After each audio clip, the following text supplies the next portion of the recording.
Pascal, bonjour. Bonjour. La dernière fois qu'on s'était vu, c'était à Ludovia, si ma mémoire est bonne. C'est exact, il faisait encore très beau et bien plus chaud qu'aujourd'hui. Il fait beau à Lyon. Donc tu es sur le salon des interconnectés. Oui, tout à fait, à Lyon. En tant qu'élu, en tant que membre du... Alors en tant qu'élu aussi, bien sûr, et membre du Conseil national du numérique, tout à fait. D'accord. Alors de quoi viens-tu parler aujourd'hui ?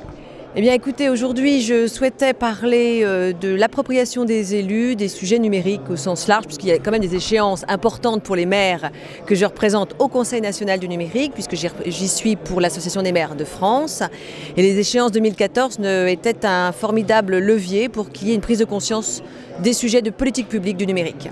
Alors pour cela, on a souhaité, parce qu'on était très nombreux à faire le constat depuis 10 ans déjà, qu'il y avait une difficulté d'appropriation du numérique parmi nombre de nos collègues, notamment des élus territoriaux.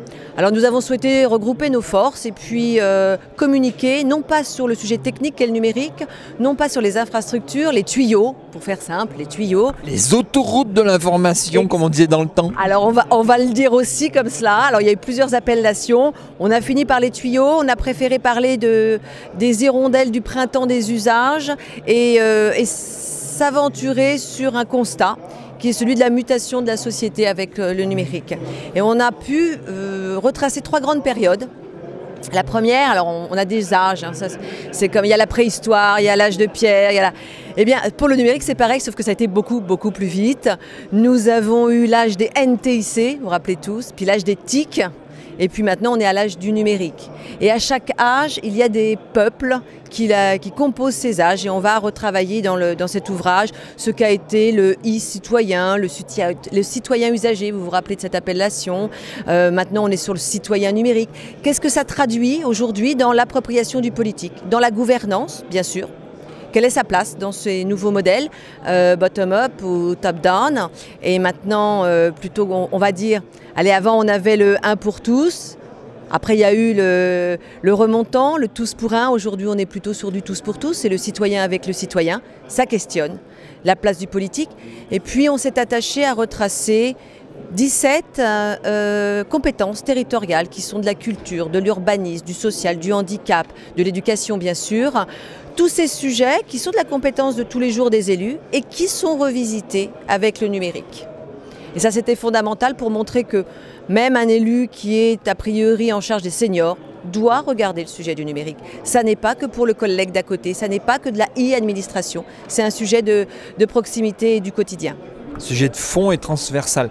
Tu as réfléchi, tu nous as pondu un ouvrage. Oui. Tu as fait un ouvrage qui a réfléchi à tout ça. C'est bien les gens qui synthétisent, qui posent quelque chose. Oui, alors un ouvrage qui s'intitule L'élu face au numérique. Alors on a mis quand même une baseline vers une ville intelligente, je mets les guillemets, hein, au service du citoyen. Intelligente parce que j'aime pas le terme, mais il se trouve qu'il parle à tous. Je préfère la ville augmentée parce qu'elle va plus loin dans la proximité, elle va plus loin parce qu'elle dépasse son territoire. L'agilité aussi, ça rend bien compte de cette ville de demain. Et si l'élu n'est pas en charge de ces sujets de façon transversale et qu'il n'est pas là pour répondre au niveau d'acculturation d'un certain nombre de nos collègues, on n'avancera pas sur cette grande dimension que va nous apporter le numérique dans cette citoyenneté augmentée. Alors, la citoyenneté augmentée, en quelques lignes, on va vers quoi ? On va vers ce sujet où le citoyen devient acteur de la cité. Il transmet à son voisin. Lorsqu'on regarde une application mobile où je renseigne, moi, en tant que citoyen, la disponibilité d'une place handicapée, je fais une action pour moi, mais en réalité, je la fais pour tous. Donc cette co-citoyenneté active en charge d'une réponse à la cité, c'est véritablement le sujet de demain. Et donc on va le trouver dans tous les secteurs. Et c'est ça, le citoyen augmenté. C'est celui qui agit pour la cité et pour les autres. D'accord. Et tu crois que tout le monde va jouer le jeu, tous les citoyens vont jouer le jeu, ou il suffit d'un petit pourcentage pour que ça marche ? Ils le jouent déjà sans le savoir. Ils le jouent déjà sans le savoir. Oui. Ils jouent à ce jeu sans le savoir parce qu'ils sont demandeurs. Ils sont devenus bien plus responsables que par le passé. Lorsqu'on leur demande de remplir une demande de fiche d'état civil sur le web. Avant, ils allaient au guichet et puis ils disaient « Bonjour madame » et c'était la personne qui notait leur nom. Aujourd'hui, ils le font, ils sont donc déjà acteurs. Ils vont juste passer à l'étape supplémentaire qui est de maîtriser les choses. Et là, il y a une vraie demande. Donc c'est pas est-ce qu'ils vont se prêter à ce jeu, c'est qu'ils sont demandeurs de pouvoir participer. D'accord. Enfin, une dernière question, Pascal. Qu'est-ce que tu viens chercher ici aux Interconnectés?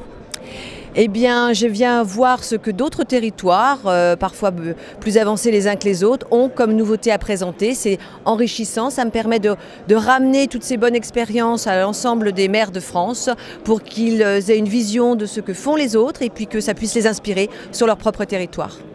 Merci Pascal, à la prochaine. Merci, à très bientôt.